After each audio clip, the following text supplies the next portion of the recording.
Welcome one more day to Space in Harmonia.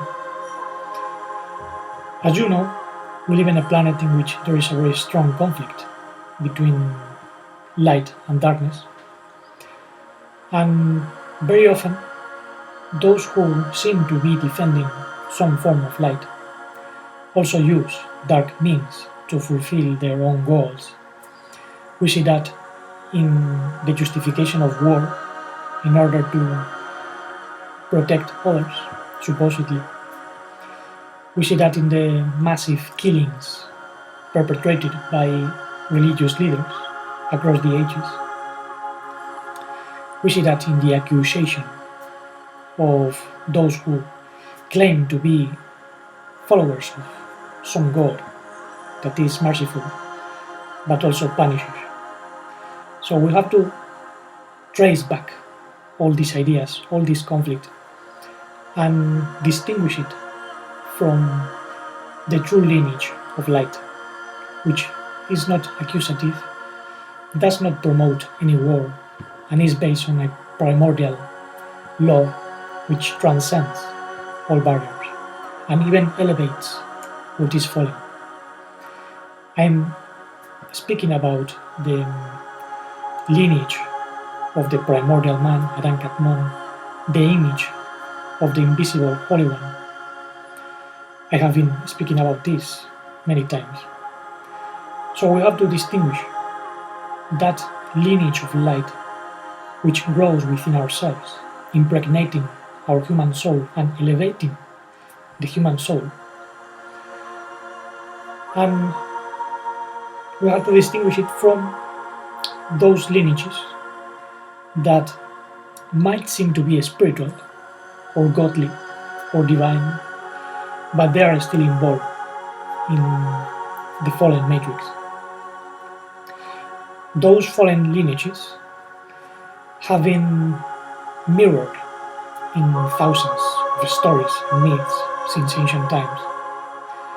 Nowadays, there is a very popular myth or combination of archetypes known as Enki and Enlil, two brothers, sons of Anu, the father of the sky, that quarrel since ancient times. Enlil in ancient times was regarded in Sumeria as the god of the skies, thunderstorms, weather, agriculture, lord of the air, whereas his brother Enki was associated with the lord of the waters and wisdom, the lord of the earth, the benefactor of humanity in the sense of providing arts and sciences. However, both of these were fallen entities. My position is that they were fallen angels, the fallen angels that abandoned their places and they are now captured under chains in the underworld, the Sheol, as it was called in Hebrew. It's a hidden dimension, but they are still there. And some of them even pass down their genetics to humanity. And those genetics are operating in ourselves. So we cannot say we don't have anything to do with those fallen beings, because they were messengers that brought certain genome. And at some point, very long ago, they were part of a divine process of formation, but they were causing too many short circuits. They brought many problems. On one hand, we can consider Enlil as a sort of engineer associated with the weather. And as we see in the myths, he was not a very good friend of humanity. He realized that humans were growing when they were generated on Earth. And at some point it was annoying to him, so he wanted to destroy humanity, and actually he caused a deluge This is associated with the destructive force of nature, behind which we can find some entities. I would say they belong to the reptilian draconian race. For many reasons, we see that in ancient allegories, which are not so much allegories, because an allegory is a disguised form of saying something, but sometimes what we see in myths is literal. And when we hear about ancient dragons, serpents, reptilian beings, it means that they were dead. Zeus, for instance, was half serpent, half humanoid. And Zeus, in the Greek mythology, was the god of thunder, just as Enlil. And in my view, Enlil is what in the Hebrew tradition is known as the Satan, specifically, because there can be other adversaries, or Satans, but the main adversary has always been regarded as a sort of opposing force. Just as in Job, when Satan goes to be amidst the sons of Elohim, coming from surrounding the earth, and he is allowed to tempt Job. I think this has to do with some actions that these beings perform in the atmosphere, and this can change the weather, but it is always connected to the energies released on Earth. Whereas Enki has always been connected to the giver of civilization, a sort of angelic intelligence that came and taught arts and sciences to the first humans, the Adapa, as they were known in Sumerian mythology. Something which is parallel to the story in the book of Genesis, but slightly different. I wouldn't say the Torah is a copy from Sumerian myths, as some say. I don't think that's the case, because there are differences. In the Sumerian mythology, we don't have access to the primordial logos and its vehicle of manifestation, Yud-Hwab He Elohim, which are different architects of nature, protective architects that seed intelligence in a species, architects that manage the movement of stars. All that is Yud-Hwab He Elohim, usually translated as Lord God in religious terms, but in Hebrew wisdom it is known as the Divine Mother. And it is true that some of the beings belonging to that Divine Mother in general fell down. They became fallen Elohim. Elohim is not something necessarily divine, are just forces of nature, entities of nature. All we see is part of Elohim. The stars, planets, all that is in a matrix as we are experiencing it in this world.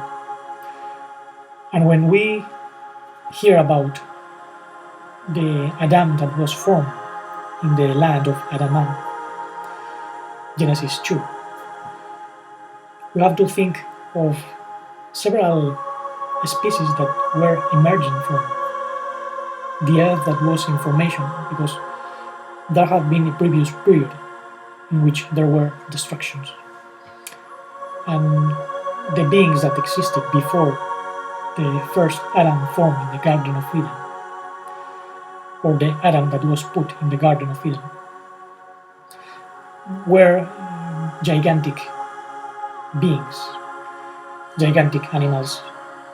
The dinosaurs are remnants of that epoch, pre-Adamic epoch, and the destruction was so huge that something new had to be formed, and the architects needed a guardian, a new guardian, which was Adam Arishon, not Adam Kadmon. That's the difference, because Adam Kadmon is the primordial image, the primordial humanity, which is made as an image of the Holy One, the manifestation of the Holy One. You can find reference to that primordial lineage even in the book of John, chapter 1, when we hear about the Logos. In the origin, in the beginning was the Logos, and the Logos was before the Holy One, and it was the Holy One. In him, the Logos was life, and life was the light of men. Those men had the primordial Logos, and they are existing in Atzilut, the realm of the Absolute, which is meant to impregnate other species from the fallen universe and elevate them back. This is why those primordial humans, if we can call them so, also see it life. And I have an intuition that some of them came to the earth and flourish somehow, planting some form of seed of conscience. And we have inherited that seed. But there is also an angelic seed which is fallen. So we have to see how all this came to be. Because we hear that when Adam was formed from the land of Adama, which was an astral land in formation, it wasn't a solid earth like this. Those Adamic species receive the Nishmat Haim, the nine of lives, the angelic intellect, so to say, which is not fully the intelligence of the Adam Kadmon, but the precursor, the seed that can eventually become part of the Adam Kadmon as a collective body. And at that time, those first Adamic humans were very intelligent. They were gathered as one being, as one soul, living soul. They were not divided like now. Today, humanity is a confusion. We belong to different races. Our souls are mixed up with the world, and there are many divisions. Why? Because that soul of Adam split into thousands of genomic differences. But in those days, before the fall in the Garden of Eden, Adam had a 12-strand DNA, as some Hebrew legends tell. We can find that even codified in the word Adam, which has a value of 45, just as Yud-Heh when it is spread out. So Adam was a mirror of Yud-Heh. I don't call it Yahweh or Yahweh or Jehovah because that's associated with religion. And I don't want to insist in the ways of religion which are distorted. Adam was meant to be the son of the Holy One, but he became more the son of fallen angels and the son of animal species. Actually, there was an experiment, a general movement of evolution that went wrong because Adam did not find the appropriate helpmate. Adam was that living soul that was meant to elevate certain species, but the carnal, passionate nature of those species was too strong, and it dominated Adam, barring his angelic intellect. This is why Adam was put to sleep. He didn't have the original angelic intellect because he was driven by a fallen spirit. That fallen spirit was a formation, an astral formation in him. It was known as Lilith. And that Lilith was removed afterwards by the architects. And a new nature emerged, known as the woman. That woman was the body of that new Adam. Not the Adam form in the first place, but the Adam that was already modified. And the body of Adam was the woman, whereas his mind was the man. But this man, the angelic intellect, was somehow driven by the passions received by the body of Adam, because the emotional body of Adam was in contact with those whispers from the consciousness of the earth known as the serpent. There were even serpent beings known in different traditions. They were known as Iblis in the Quran, or Nahash in the Hebrew text, the shining serpent one. And some have said this was Enki. Well, Enki is an archetype of a fallen angel that was somehow driving humanity to eat from the tree of knowledge of good and evil. But I wouldn't say Enki is an evil entity as it is understood. A more evil seems the desire of Enlil to wipe out humanity. That seems very cruel. Actually, today there are elites that seem to be following that tendency. They want to become the inheritors of the earth and reduce the population because somehow they are worshipping that line of Enlil, whereas others are apparently supporting humanity, even though they do it with a foreign culture. This is why we have two fallen lineages, Enkian lineages and Enlianic lineages, and both are fighting. Even in different doctrines, ideologies, we can see this difference. Pro-humanity doctrines, technologies made in the benefit of humanity, seem to be Enkian, whereas those technologies and ideologies that somehow hide knowledge for a few, that claim to be the elite, are more Enlianic.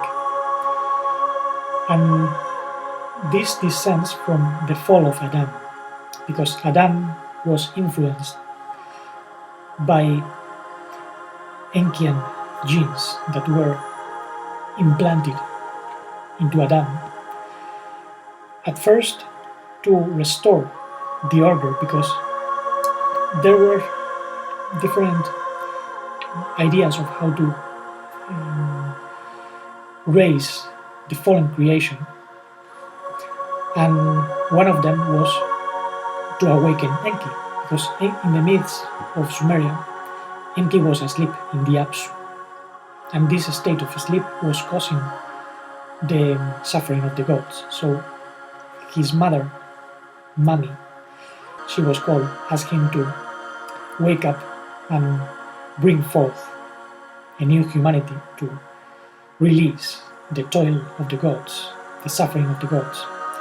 So this is why a new humanity was reshaped, obviously with genes that came from those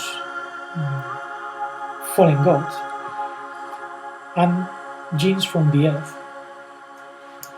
There were mixtures, but Adam also received the intellect from Yud-Hod-He Elohim, an intellect that gave him some conscience to discern what is in the line of life and what is in the line of death, of good and evil.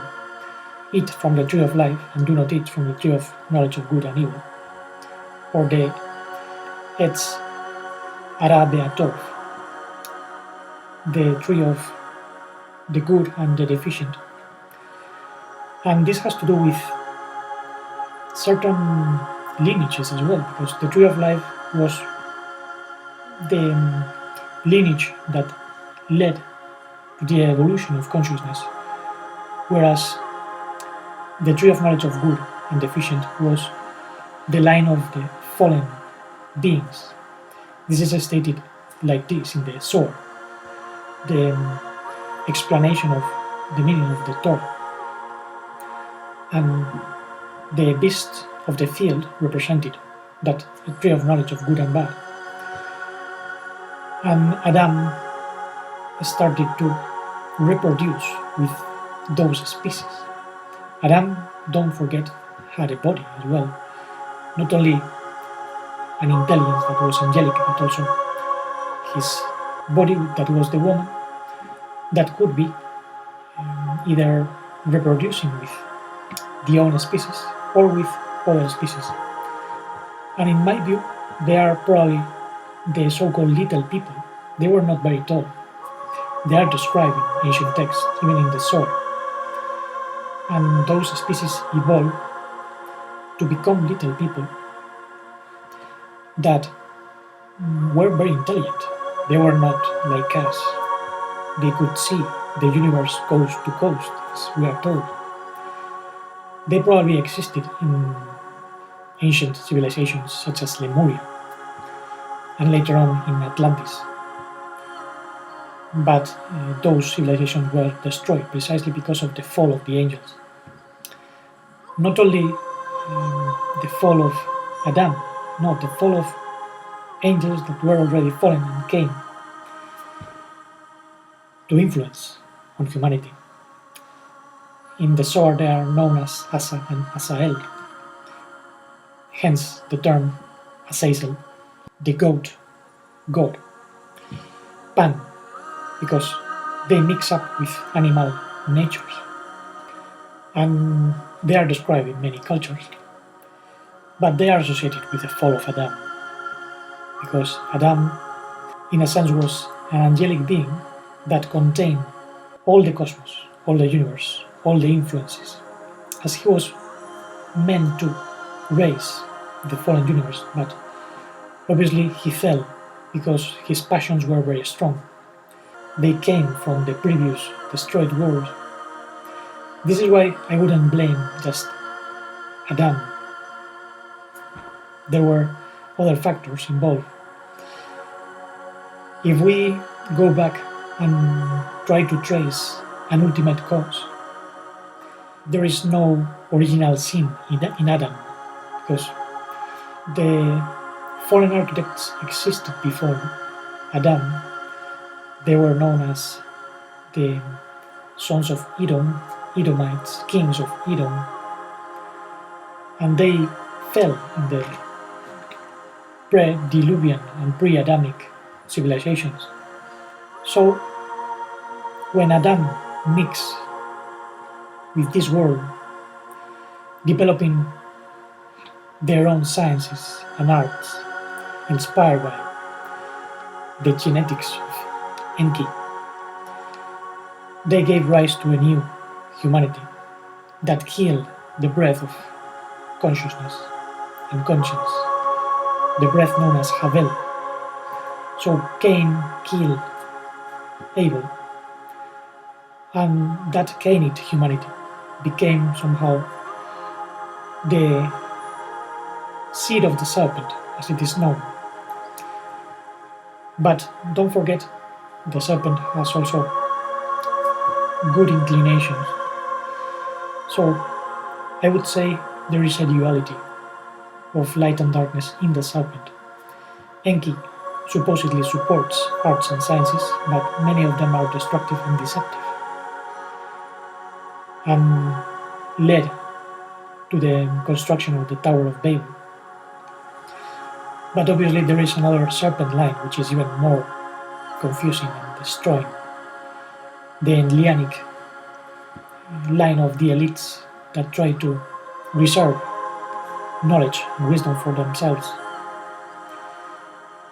Today many speak of the white hats and black hats, but I think they both belong to fallen lineages. Some people even told me about the idea of RH negative and asked me what I think. Well, RH negative is a blood type that is associated with royal lineages. It can be traced back to the Aryan civilization, Atlantis, and later on to Basques, Celts. And it is true that blood type is connected to the royal civilizations, but I don't think it's special. Some people think they are special because they have Rh negative. Actually, if a woman has Rh negative and she conceives a baby with O positive or B positive or AB, this woman has to receive an injection to keep the body from killing the baby, because the body develops antigens against the foreign blood type. And this is unique from Rh negative. It means it's an aggressive type of blood. It's a blood from warrior-like people. They were right-handed, not left-handed. So they were more patriarchal, masculine-based, dominant type of cultures. Those who were more matriarchal were left-handed.